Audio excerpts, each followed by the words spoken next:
Oh, hello everybody, and welcome.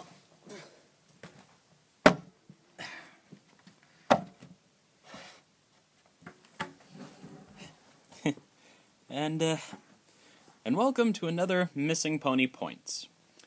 Today we're gonna discuss a topic that was brought up recently by a fellow Brony named Buck Brony, and actually the Nostalgia Critic.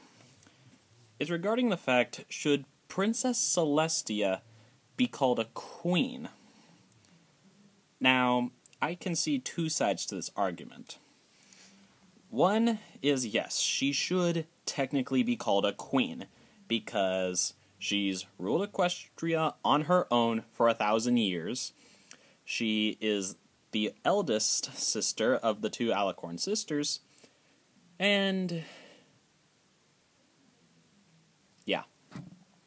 So, by age and time in power, she should technically be called a queen. But why she should not be called a queen is because, one, Celestia and Luna were supposed to rule together. So, when you think about it, having two princesses as opposed to two queens, I think having two queens might be too controversy. Because it works like this. If you watch the Nostalgia Critic on his video called Why the Princess Hate, he raises a valid point.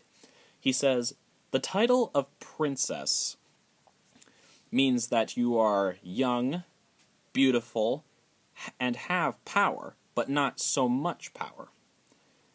And that's pretty fair to say, because both Princess Luna and Celestia, they have power, but not all of it. They are young and beautiful, at least I think so, as far as Alicorns go. And they are kind and passionate creatures, so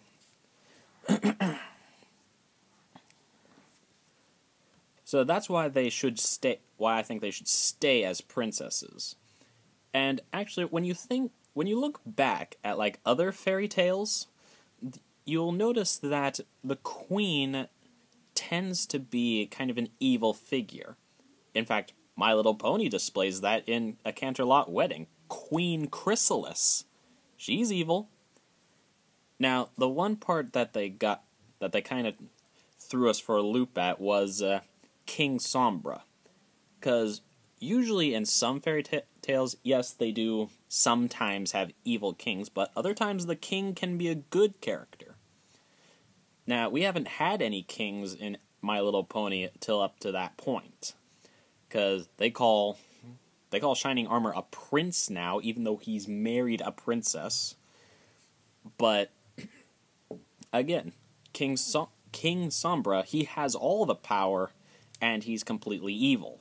So, that's why that is. Plus, when I think about it, if Princess Celestia was suddenly to declare herself a queen, that might actually trigger Luna's inner feelings and make her Nightmare Moon again. You think about that. So maybe that's why she doesn't declare herself.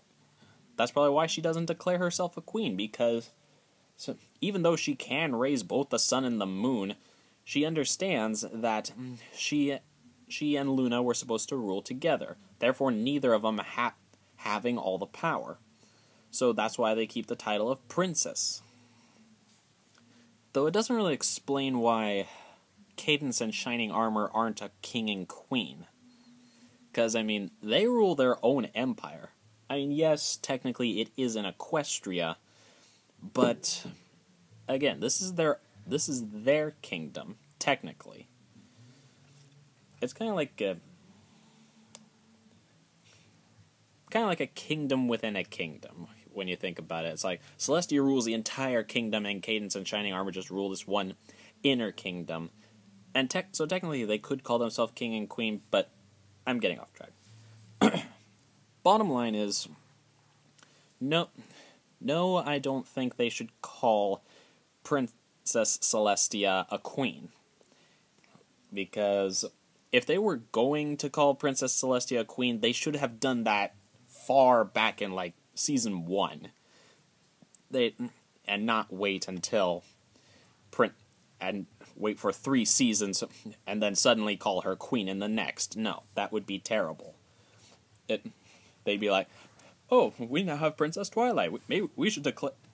Celestia should declare herself a queen now. No, no, no, no.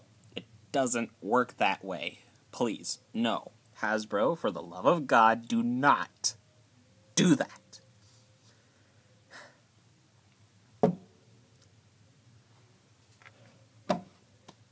So, no, I do not think Princess Celestia should be called a queen. I think they should keep her as a princess and leave her as a princess. Leave Princess Luna alone. Leave Princess Cadance alone. Because when you think about it, even though they're not queens, the title of princess just works. It's worked for 3 seasons so far, and it's going to work until the end of time. It's worked pretty much that way for lots of fairy tales. So, yeah, that's my 2 cents. I'll leave links below for Buck Brony and the Nostalgia Critic. And until next time, herp-a-derp.